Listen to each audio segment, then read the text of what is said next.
Ibn Qudama and Al-Qurtubi narrated with a chain that Al-Asma'i, he said, I was leaving a masjid in Basra in Iraq. I was leaving and I was walking in the alley, and a Bedouin approached with a bow and a sword, very gruff and rude looking, and he asked, which tribe you belong to?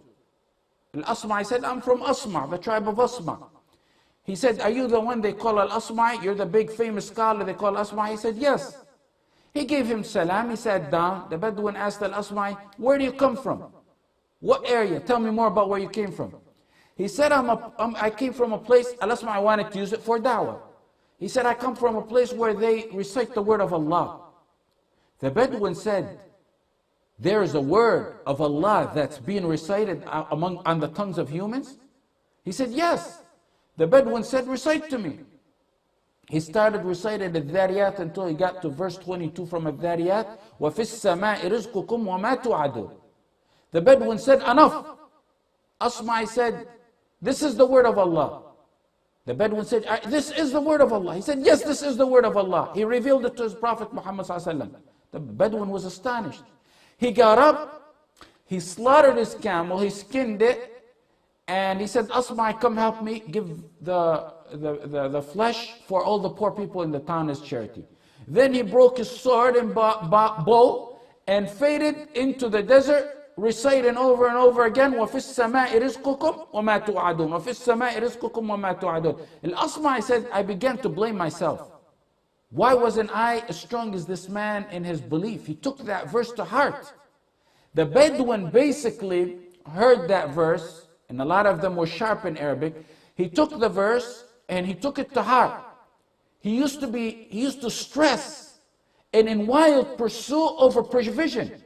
So he said, why on earth have I been stressing? Basically, that's what he was saying. Why on earth was I stressing and killing myself to get something guaranteed to me from in the top of the seven heavens?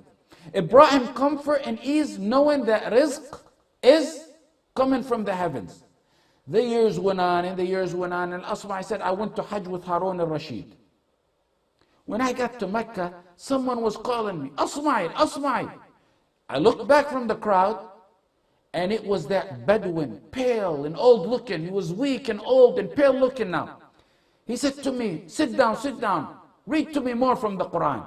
So he began to read the Dhariyat again until he got to the same verse, وَفِي السَّمَاءِ رِزْقُكُمْ وَمَا تُوعَدُونَ. The Bedouin said, I found what Allah said to be true. Read more for me. Continue reading for me. He said, فَوَرَبِّ السَّمَاءِ وَالْأَرْضِ إِنَّهُ لَحَقٌّ مِثْلَ مَا أَنَّكُمْ تَنْطِقُونَ. فَوَرَبِّ السَّمَاءِ وَالْأَرْضِ إِنَّهُ لَحَقٌّ مِثْلَ مَا أَنَّكُمْ تَنْطِقُونَ. By the Lord of the heavens and the earth, it is truth, just as it is truth that you can speak. An oath. Allah gives an oath by himself, فَوَرَبِّ السَّمَاءِ وَالْأَرْضِ. An oath followed by لَحَقٌ. Lam in lahaq is lam al-tawkid. The lam is assurance, emphasis, affirmation, assertiveness, to make you sure that the rizq is from the sky. When the Bedouin heard that, he shouted, who angered Allah so much that Allah the mighty, the sublime, the jaleel, they did not believe in him, that Allah needed to give an oath? He said it 3 times over and over again. The 3rd time, he died.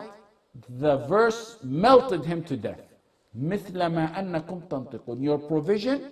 Your provision is in heaven just as true as you speak. Why was the parable of speaking used in relation to rizq, to provision? Allah is saying for 2 reasons. Allah is saying, be assured that your provision is coming to you from heaven just as certain and definite as you speak. You have any doubt that you speak? No. So just as you don't have any doubt on the fact that you speak, don't have any doubt that your provision is coming to you from the heaven. That's the first one. Second reason, relationship between the parable of sustenance in the sky and you speaking. Just as you speak, each one of you speaks. Can anyone speak and use your tongue? No one can take your tongue your mouth, your throat, your vocal cords, and speak. So just like no one can speak using your mouth, no one can take your sustenance. Relax. It's coming to you. Your rizq is coming to you.